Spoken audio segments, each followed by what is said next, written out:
Welcome to Activate with Pastor Christian Newsom, a podcast of Journey Church International. Well, thank you for listening to the Activate podcast with Pastor Christian Newsom, a ministry resource of Journey Church International here in Lee Summit, Missouri.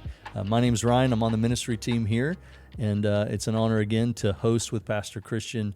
This Sunday's message was called The Heart of Spiritual Community. It was part 3 of the sermon series called Vision Month. It's been a great month of vision. Our Bible text is back in Matthew 18:15 through 35. We're glad you've tuned into the podcast today. As always, we encourage you to watch the message. It'll give you some context as we discuss it today.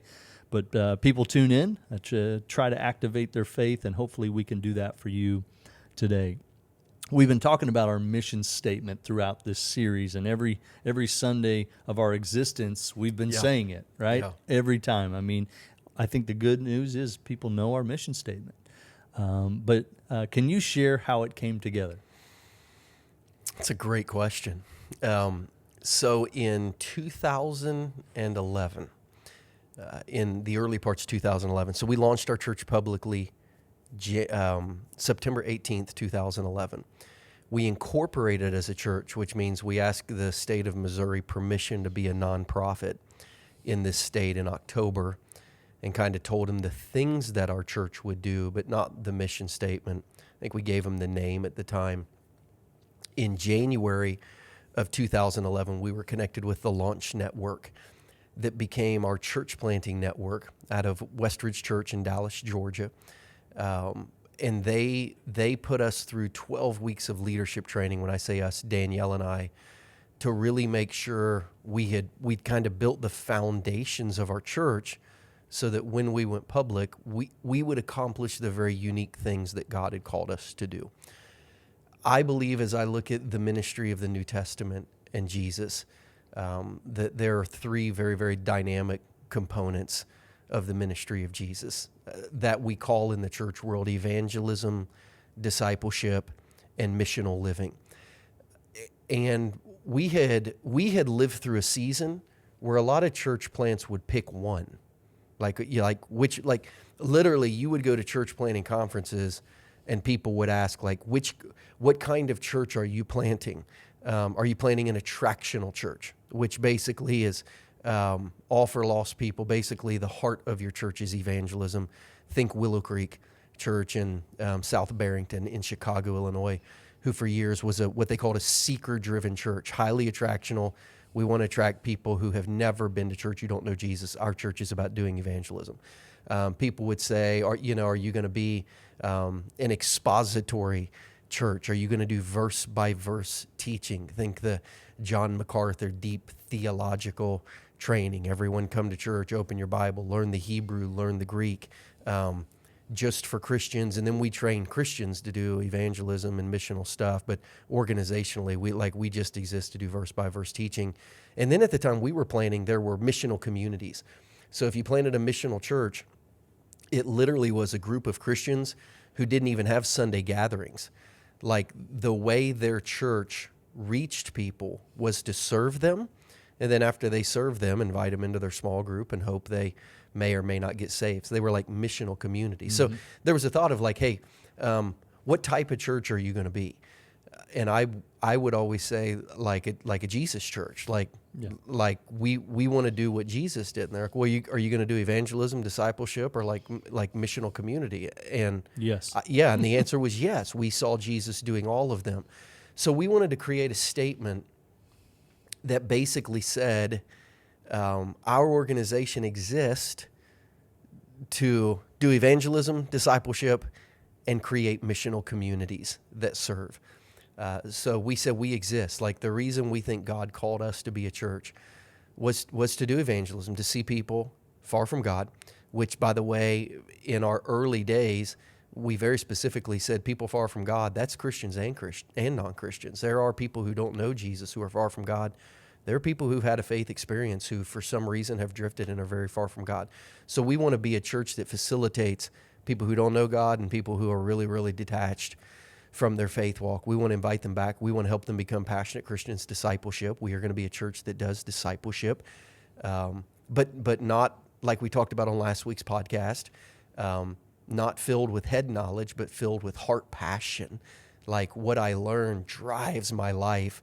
It doesn't just inform my knowledge. And then we want to make a difference in the world. Like, I don't know that you can be a disciple without doing missional community stuff. Like, disciples serve the world. Disciples do missions. So for us, it was trying to capture a statement that said, we want to do the ministry of Jesus and his church, which we believe is evangelism, discipleship, and missional living. And it was also important for us in the early days of our church to let people know we did not start this organization called Journey Church International to build a church. We're really not concerned with building an organization. We are concerned with building Christians. We think if we build Christians, the congregation part of it, the organizational part of it will take care of itself. So we very purposefully did not put the word church in our mission statement, because our mission statement was never to build an organization.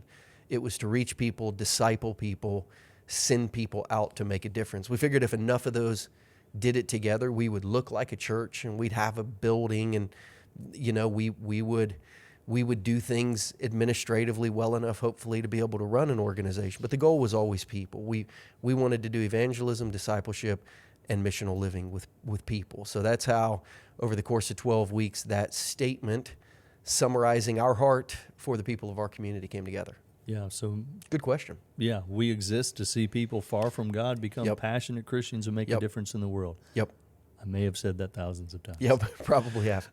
Why is the following statement so true and damaging to an unbelieving world? And it was part of your message. So many know the church as a place that would rather confront non-Christians for not acting like Christians instead of confronting Christians for not acting like Jesus. It's a pretty good statement, isn't it? Yeah. Yeah, so true. Yeah, so we walk through Matthew 18, 15 through 35, where Jesus says the church, the heart of Christian community is two things. Restoration, it's always restoration, and forgiveness. But restoration includes like judgment and confrontation. So earlier in Matthew 18, Jesus says that in spiritual community, sheep wander. He gives a metaphor of a shepherd that has 100 sheep and one of them wander. Different than the metaphor in Luke 15 where that one sheep is a non-Christian. In Matthew 18, the whole chapter is about spiritual children, little children. So either young Christians or new believers. And Jesus says if you have 100 of those, one of them's going to wander. And then right after that, he's like, so here's how we'll bring them back, because the heart of the Father is to bring them back. The Father, Jesus says in Matthew 18:14, is not willing that one of these little ones should perish. So we've got to go get it and bring it back. So Jesus teaches us when you go, here's how you're going to confront, here's how you're going to practice judgment in order to bring restoration. And we walked through Jesus, Peter, and Paul, which when those guys all say the same thing, that's just what you call biblical spiritual truth. When Jesus, Peter, and Paul all say the same thing. And we see all of them say judgment has to begin with Christians in spiritual community. Paul will go as far to say, like, if we would judge ourselves, like no one else would ever have to come to our rescue. So he's like, really, this should be this self-examination, judgment type deal. Paul then says, when he's teaching the church at Corinth, somehow you have reserved grace for Christians and judgment for the world. But like, you got to quit judging people outside the church because they're not acting like Christians, because they're not Christians. Yeah.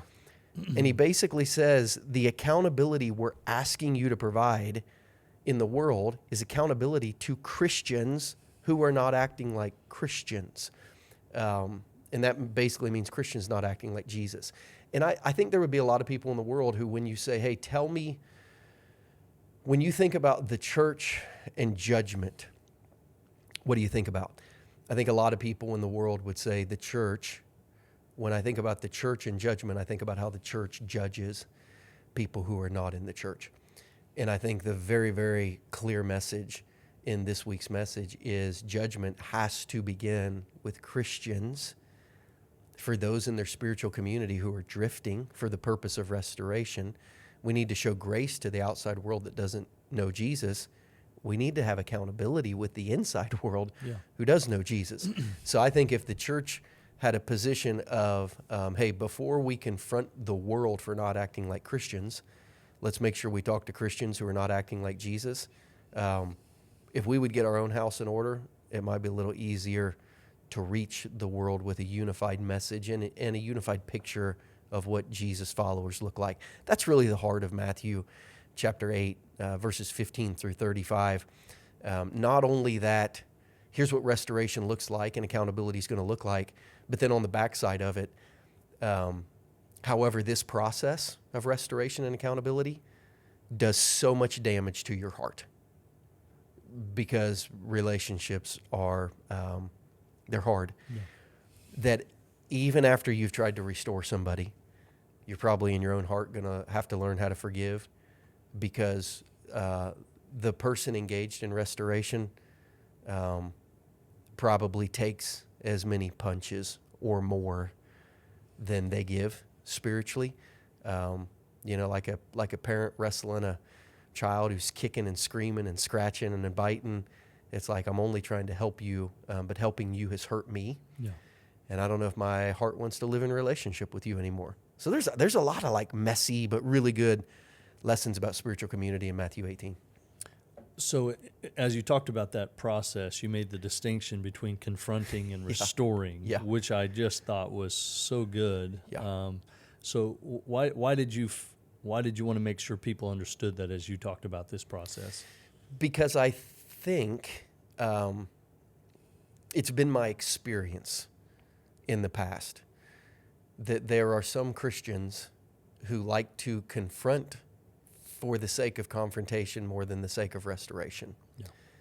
Or the sake of being right. Yeah. And Jesus says the goal of this whole process is that you might win your brother back.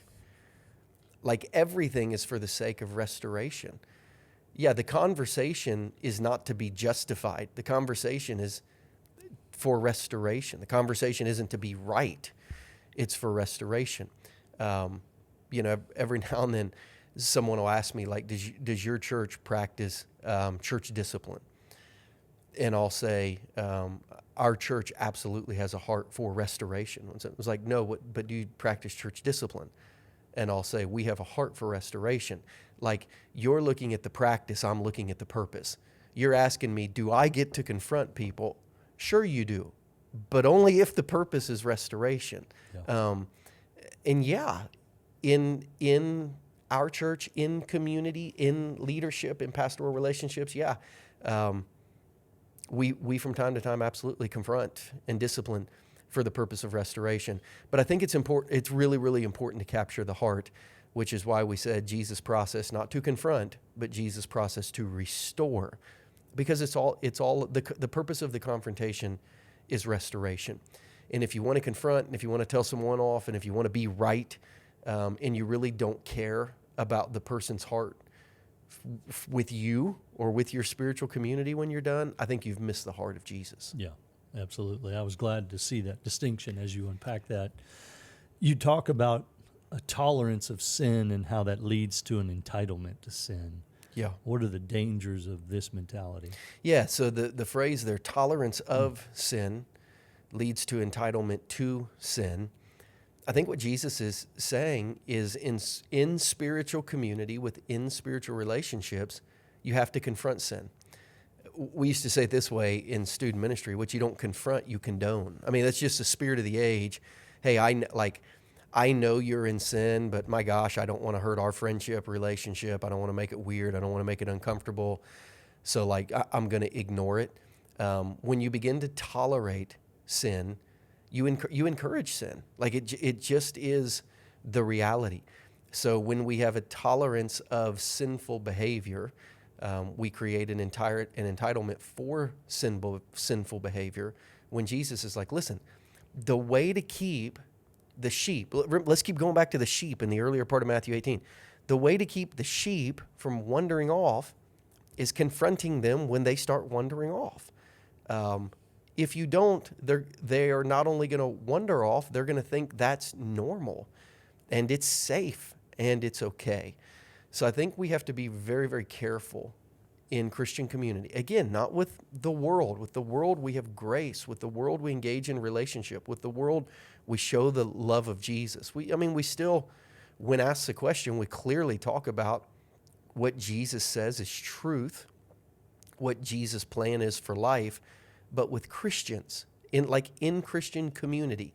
And you got to remember, the vast majority of the New Testament church existed probably in home churches and very small communities where everybody knew everybody. So, if I've got a small group of a dozen people and 10 of us are watching this one couple throw their marriage and their life away, and we don't say anything about it, if we tolerate it, we're encouraging it. If we confront it, we have a great chance of restoring them spiritually to each other, to the Lord, and to our group. So I think within Christian community, tolerance of sin leads to entitlement to sin, and we just can't do that. Yeah. There's a big difference between showing someone grace and just tolerating their sinful behavior, which appears to encourage their sinful behavior. Yeah. You talk about forgiveness as we move on. The second part of your message is about being a people of forgiveness. You wrap up with this statement: choosing not to forgive creates distance in your relationship with God. It says something about how much of God's mercy and grace you understand and have experienced. So what should be the mindset and the heart condition of a person who has a firm grasp of God's mercy and grace? I think you choose to love and forgive like Jesus has chosen to love and forgive you.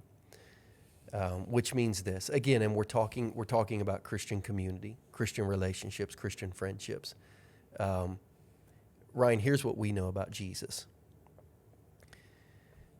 He has chosen to forgive our future sin before we've committed it because he's chosen love, and he's chosen grace, and he's chosen relationship. Peter asked the question, right, because he's always the big shot, wanting to appear more spiritual. Jesus is like, we're going to restore. When people hurt us, we're going to restore. And Peter's like, yeah, but how much? Like 7 times? Jewish rabbis taught that if you would 3 times restore someone who walked away from spiritual community, you were really spiritual. So Peter doubled it and then added 1. I think he was expecting Jesus to pat him on the back because that's what Peter did. How often do I forgive somebody who's hurt? 7 times. That probably would let me know whether I should keep living in relationship with them, right? Yeah. Question, Ryan. If Jesus gave you 7 more instances of forgiveness between now and the rest of your life, would you end your life in relationship with him if you only had 7 tries? No, boy, it'd sure be hard. Yeah. I think probably where I am headed at 44, I probably need more than 7. I think I need 7 a day. Forgiveness, probably. Probably. Yeah, James says if you know the good you ought to do and don't do it, that's sin. Yeah, probably. So Jesus is like, Peter, we're not going to put a number on it. Here's the answer. We're going to forgive as many times as we have to. That's just how Jesus loves. Jesus already knows the number of times you'll need forgiven, and he's willing to do that, and he would add 1 if he has chosen, because he's chosen relationship, he's chosen to forgive as many times as he has to. Yeah. So he answers in our NIV text, not 7, 70. It's probably more accurate in the Greek text, 7 times 70, which is not 490, but so many times that you lose count. Yeah. The answer is every time. It's why marriage is such a picture of the gospel. Marriage is one of the only relationships where you pledge to love somebody before you know who they're really going to be for the rest of their life. As long as you both shall live. Like, yeah, whoever you end up being, whatever you end up doing, I'm choosing today to love you tomorrow, even though I don't know how you're going to be tomorrow. It's why Paul says marriage is a picture of the gospel, because Jesus stands before us and says, I'm choosing right now. I'm choosing right now the rest of your life to forgive you. And I don't even know what you're going to do yet. I'm choosing right now the rest of your life to defend you. And I don't even know how many times you're going to be wrong. I'm choosing right now the rest of your life to protect you. And I don't know what crazy situations you're going to drag me to. I'm choosing right now the rest of your life to love you. And I don't even know how unlovable you're going to become. But I'm committing now forever. Paul says marriage is a picture of the gospel because Jesus is the only one who's ever made that pledge and keeps it. So when we choose not to forgive, when we choose not to show mercy, when we choose not to show grace, it says something about where we think we are spiritually with Jesus, because it appears to say in our spiritual DNA, I'm in a relationship with Jesus, but I've moved past needing this in the future, because as soon as I stop receiving it, I stop extending it. And if I'm no longer extending grace, mercy, and forgiveness, it's not because I don't think you deserve it. It's because I don't think I need it. Because every day that I need it, I have to offer it. Like the love of Jesus, the forgiveness of Jesus is so overwhelming in my soul that what it does to me is every day I need it, it allows me to offer it. So Jesus says, this says something about how you see you, whether you forgive and offer grace and mercy or don't, says something about where you think you are with God. And when you think you're past that point, that I don't have to extend this because I don't need it, man, you've grown pretty far from the heart of God. Yeah. It's a fascinating concept, and I shared how, in my story, my life changed forever when I realized how learning to forgive somebody who had hurt me deeply showed me for the first time how Jesus forgave me. And up until that point, I didn't ever think I had done to Jesus what people had done to me. And when I realized, oh no, I've offended him, I've cheated on him, I've hurt him, I've not held up my end of the bargain, I've made commitments I haven't kept. When I saw that, it changed how I received the love of Jesus, and it changed how I had to give the love of Jesus. As I said on Sunday, I didn't like the position that I was in, because I like to earn my way. I like to earn my keep. I like to have a bit of control. And when I realized what it took Jesus to forgive me, I thought, holy cow. If I have done to him what people have done to me that has hurt me, and he forgives me anyway, I owe him everything. Yeah. And I don't want to owe anyone everything. I don't want to owe anyone everything. But I thought, if Jesus, if that's how he forgives me and that's how I act towards him, I literally owe him my whole life. And at the exact same time, the people who have hurt me, they owe me nothing. They owe me nothing. They don't even owe me an apology for me to have to forgive them, because my heart is so overwhelmed by what Jesus has done for me, I want to.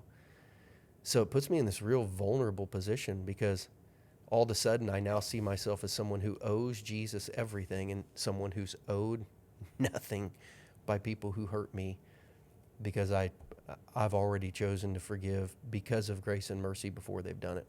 It's a weird position to live in, but Yeah. it's healthy, and it allows you to have a really, really big picture of Jesus in your soul. Yeah, I pretty much filleted myself this morning, as I talked about all the things that I've been forgiven of. And I think that when you understand how much you've been forgiven of, as you've been saying, it then causes you how could I not forgive them? Yep. I've been forgiven of so much. Yep. Which I often share when I do weddings with people. Yep. So the fourth discipleship track, leadership track, where we hope to lead people to help someone else with what they've learned. What from this weekend's message would you want our audience to share with someone? Yeah, it's got to be the process of restoration. It has to be, really, it's the whole concept of the message. If you live in spiritual community, someone's going to drift, you or them. When they drift, we got to go bring them back. There's a plan for restoration. Go talk to them. Take some of your spiritual community and talk to them. Take a spiritual leader and talk to them. Begin to pray for them and treat them like a lost person, like you have to show them the grace of a lost person. That process will jack you up. And even if you restore them, you might hate them. So if you're going to live in spiritual community, you're going to have to learn to forgive, because people are going to hurt you and hurt you deeply. I think just explaining that Matthew 18 is the first full chapter in the Gospels that is a picture of the church, and it's really, really messy. I think that's important because people know what to expect. If you threw a kid out on the football field for the first time and he never seen a game, watched a game, and you did not tell him he was going to get hit and it was going to hurt, wouldn't be fair. And he might quit after the first time he got hit and got hurt. He might even think the game was being played wrong and no one should play this game. If we don't tell people that when you live in Christian community, you're going to get hit and it's going to hurt. When they get hit and it hurts, they might quit and they might think it's broken or they're broken and they might not want to play the game anymore.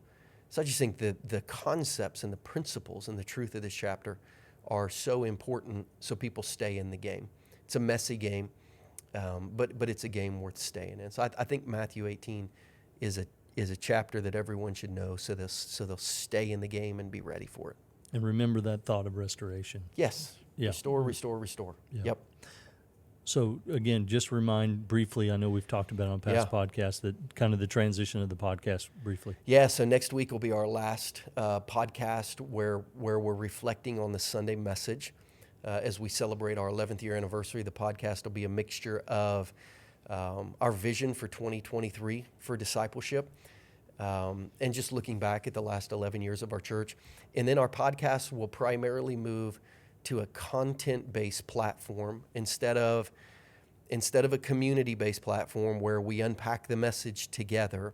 We'll move to a content-based platform where when we have very specific content we want to deliver or drop to our congregation that we don't have time to drop on a Sunday morning, we'll take our extra content information, we'll record a series of podcasts, we'll drop it on YouTube, we'll drop it on all of our podcast channels.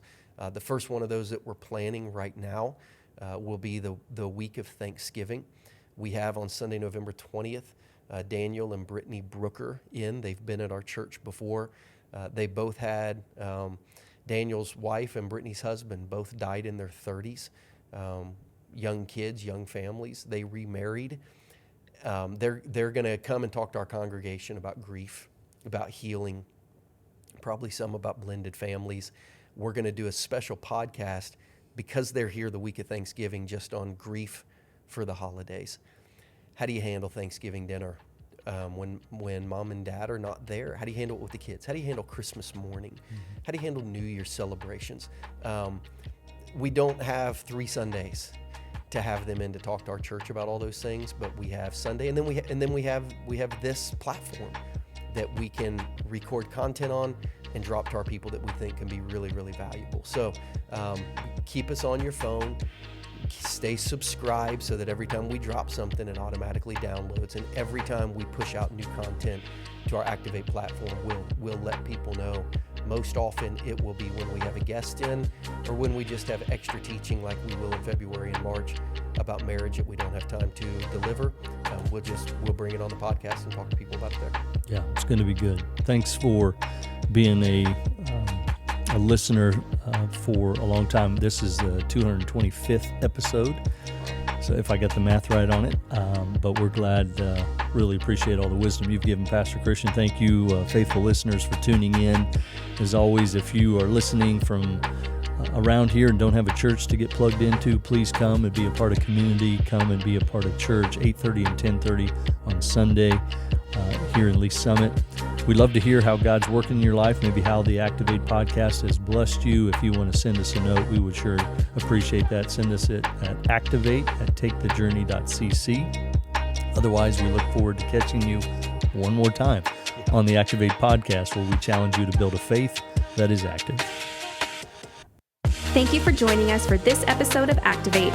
We would love for you to join us in person for one of our weekly worship experiences. You can find out more information about JCI on our website at takethejourney.cc. Help us get the word out about this resource. You can do so by subscribing, reviewing, and sharing this episode on your favorite social media platform. Thanks again for listening, and we'll catch you next time on the Activate podcast.